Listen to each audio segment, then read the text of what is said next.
A video on how to install a universal roof cage onto any vehicle, which is got a rail system, which is this.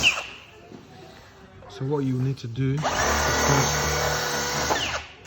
assemble the roof cage. Once you've assembled your roof cage, these brackets will sit any position of where you want to sit it.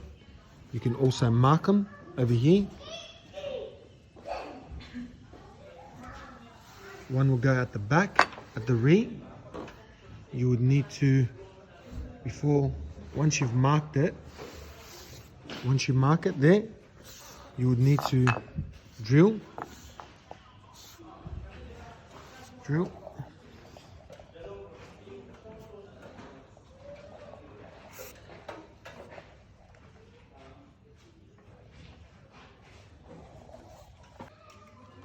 When you drill it, you can do two nut inserts, or you can drop the roof liner and bolt it from underneath and run the bolts on the top.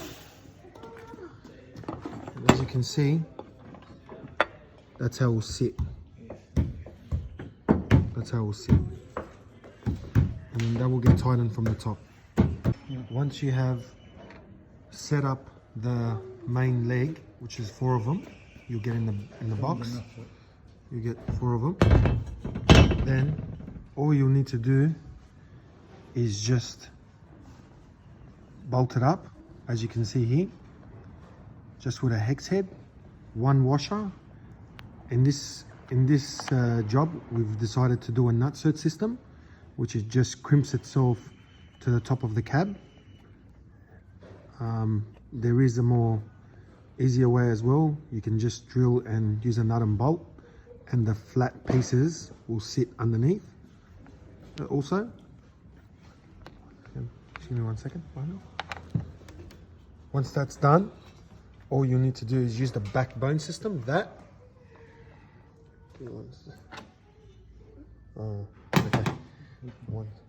The backbone system, then that will get bolted onto that, like that, and the roof cage can sit on top. It is much easier to have this bolted first onto the roof cage and then put it on. Get someone to help you, 1 from each side. And when you're about to do it, also just mark it out where you would like to sit it. So if you want to set it further back, or if you would like to set it further forward. I always do a measurement, so probably 170 from the back on each side, and then that's where the back leg will end.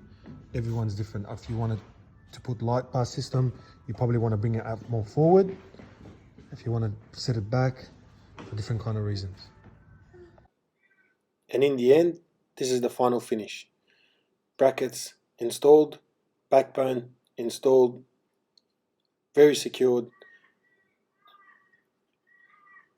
Thank you very much. Bye.